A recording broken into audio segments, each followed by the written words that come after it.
Hello friends, আমি সায়ন। শুরু করছি নতুন একটি গল্প, ভূষণ্ডীর দিঘি। এই গল্পটি পুরোটাই কাল্পনিক এবং পুরোটা আমারই লেখা। সমস্ত গল্পের রচয়িতা আমি এবং ভয়েস আমারও। শ্রাবণ মাস, তখন বেশ শ্রাবণ মাসের 18 তারিখ। 3 দিন ধরে প্রচণ্ড পরিমাণ বৃষ্টি। আমার বাড়িটা প্রত্যন্ত গ্রামে, মহেশপুর বলে আমার গ্রামের নাম।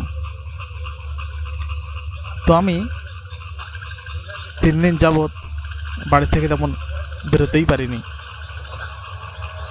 প্রচণ্ড বৃষ্টির কারণে বাড়িতে প্রায় বন্ধ হয়েই পড়েছিলাম। কিছু ভালো লাগছিল না। হঠাৎ ইচ্ছা হলো যাই রাঁচিরের দোকানে গিয়ে একটু চা খেয়ে আসি। পাশের মোড়ে কয়েকটি চায়ের দোকান এবং কয়েকটি ভুসিমালার দোকানও আছে। হ্যাঁ, সকাল সন্ধ্যা একটু মাছও বসে, সবজিও বসে, কেউ কেউ নিয়ে আসে ঝুড়ি করে। গিয়ে বললাম, রাঁচির দা, একটা হাফ লিকার চা, একটা নন্তা বিস্কুট দেবে? কিছুক্ষণ পরে রাঁচির দা একটা হাফ লিকার চা, একটা নন্তা বিস্কুট দিল। তখন প্রায় সন্ধ্যা নেমে এসেছে। আশেপাশে কুয়োর মধ্যে ব্যাঙগুলো ডাকাডাকি করছে। আমি চাটা নিয়ে খাওয়া শুরু করলাম। অনেকটা জলের মধ্যে একটা মোটর বাইক বেরিয়ে গেল। পাশের পাড়ার কোনো এক লোক হবে হয়তো। সন্ধ্যা নেমে এসছে। কয়েকজন লোকের আওয়াজও পাচ্ছিলাম বাজারের মধ্যে, হয়তো কিছু ওরা কিনতে এসেছে। আমি বেশ কিছু দিকে ধ্যান না দিয়ে গরম চায়ের কাপটি মুখে দিয়ে একটু চুমুক দিলাম, আর খবরের কাগজের দিকে একটু ধ্যান দিলাম। এই করতে করতে প্রায় 5 থেকে 7 মিনিট কেটে গেল।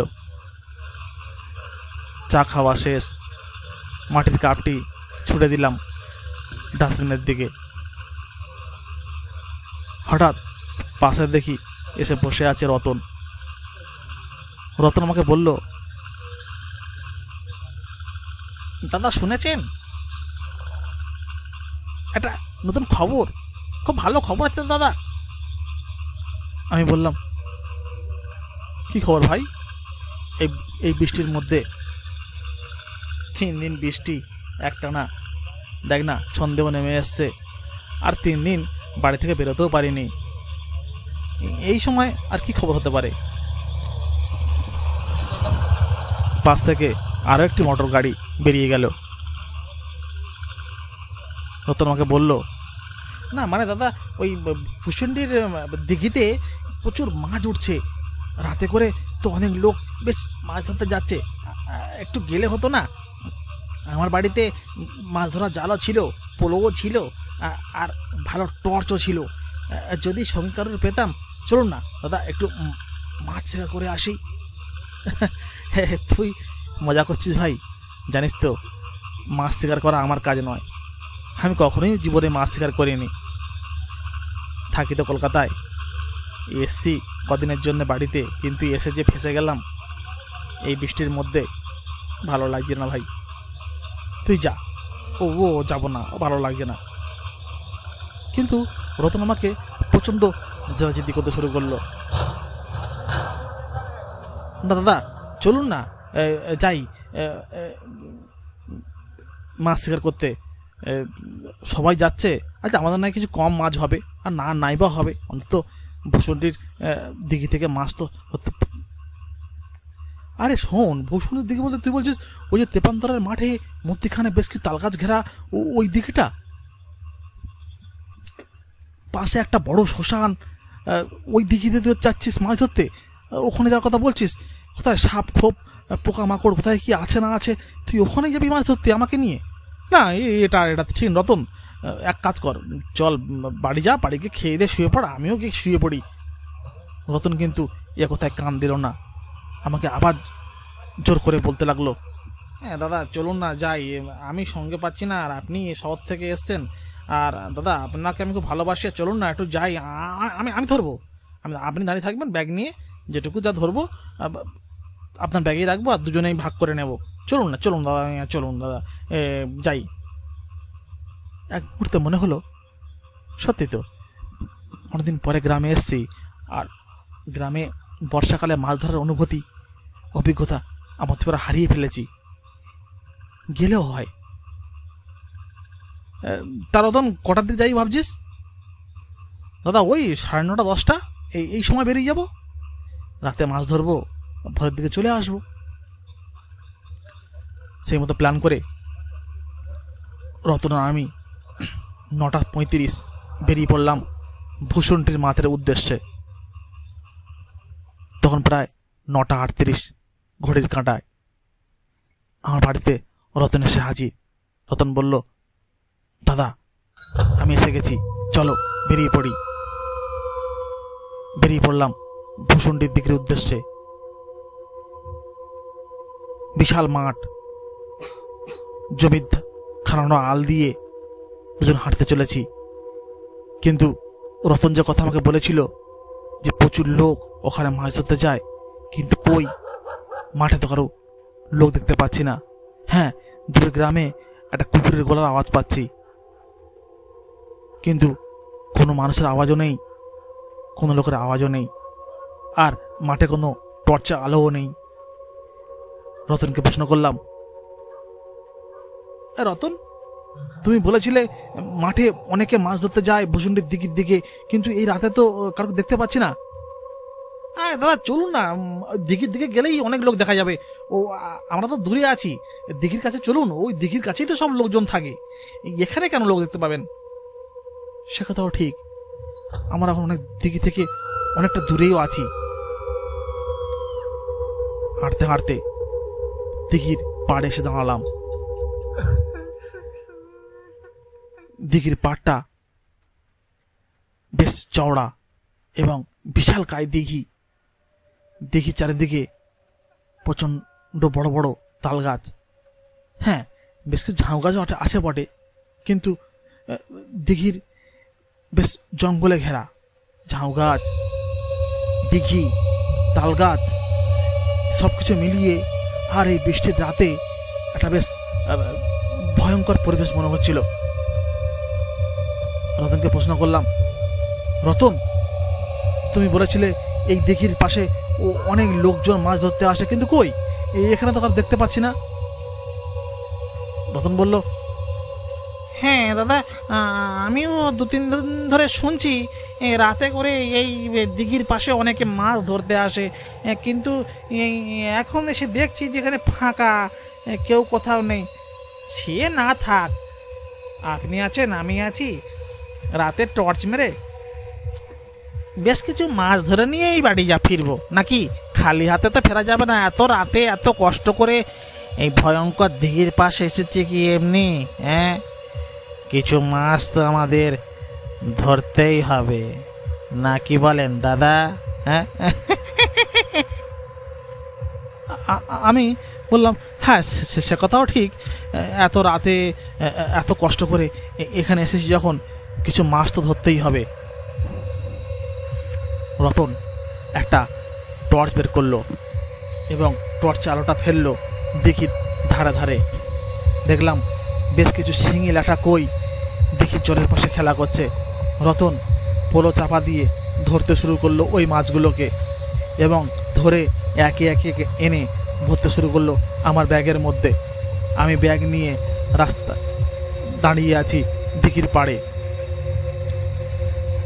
এমন সময় দেখা গেল দিঘির দূরে থেকে কয়েকজন লোক যেন হেঁটে আসছে, একটা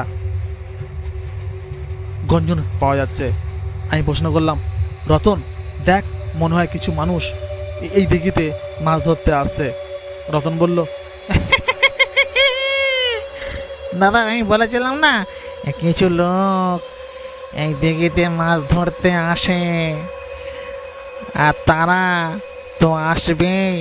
হ্যাঁ, আপনি বলুন আর না বলুন, ওরা কিন্তু মাছ ধরতেই আসবে। রতনের গলাটা হঠাৎ যেন একটা অচেনা গলা মনে হলো। আমি প্রশ্ন করে বললাম, রতন, তুমি এমন নাকে সুরে কথা বলছো কেন? তোমার তো গলার আওয়াজটা যেন পাল্টে গেছে। রতন আমাকে বলে উঠল, দাদা, এই দিঘির ধারে যারা আসে, এই দিঘির হাওয়া বাতাস পেলে তাদের আওয়াজটা পাল্টেই যায়। রতন, আর তোমার এরকম হাসির আওয়াজ, গলার আওয়াজ এমন লাগছে কেন? আর ওই যারা আসছিল তাদের আওয়াজ,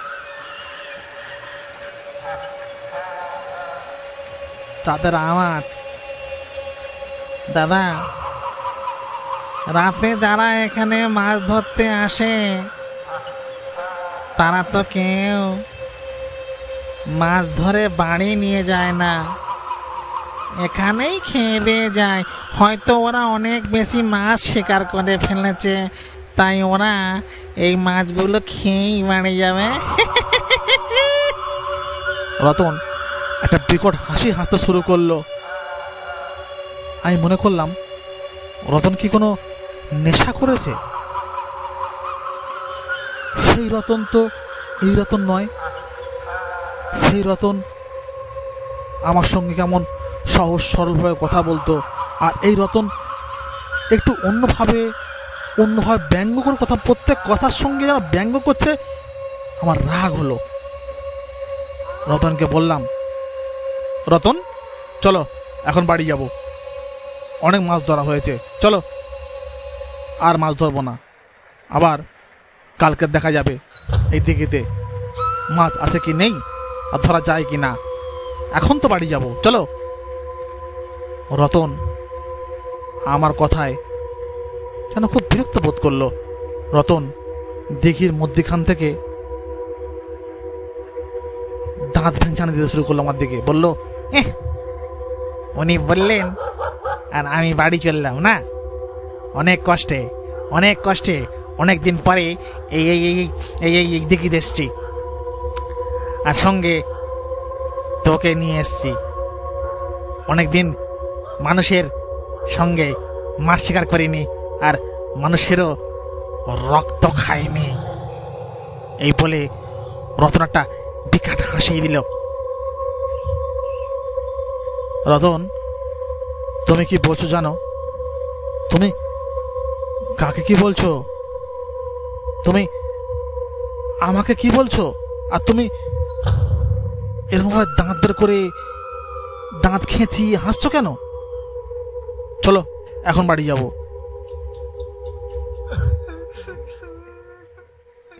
রতন জল থেকে একটু উপরে উঠে বলল,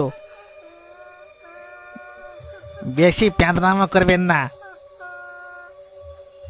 শহর থেকে এসছেন, বেশ নাদুস নুদুস চেহারা আপনার, তাই আপনাকে ফাঁসিয়ে নিয়ে এসছি এই দিঘিতে। এখন আপনার তাজা রক্ত আমি পান করব। আমি হচ্ছে ভূষণ, আর এই দিঘিটা আমার। এই দিঘিটার নাম ভূষণডির দিঘি, আর আমি সেই ভূষণ। দেখ আমি কে। এই বলে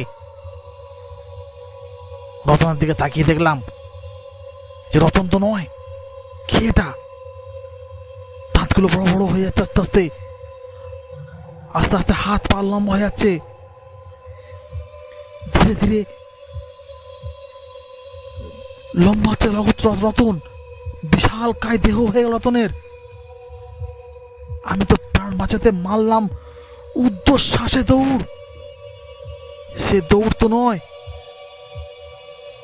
কখন জানি না এসে পড়েছি ঠাকুরমার ওই কুঁড়ে ঘরেতে, যেটা ভূষণডির দিকে যাওয়ার আগে একটা বুড়ি মানুষ বাস করত তার খোঁড়া ছেলেকে নিয়ে। সেখানে এসে পড়লাম। সকালে ঘুম থাকতে উঠে দেখি বুড়িমা আমাকে বলল, বাবা, তোমার ঘুম ভেঙেছে? তুমি ঘুমোচ্ছিলে, এত শোন, তোমার কি জ্ঞান এসছে বাবা? আমি বললাম, হ্যাঁ ঠাকুমা, কিন্তু আমি এখানে এলাম কিভাবে? আর রাতে সে রতন গেল কোথায়, যে আমাকে ধাওয়া করেছিল? ও আমাকে বিশাল ভয় দেখিয়েছে।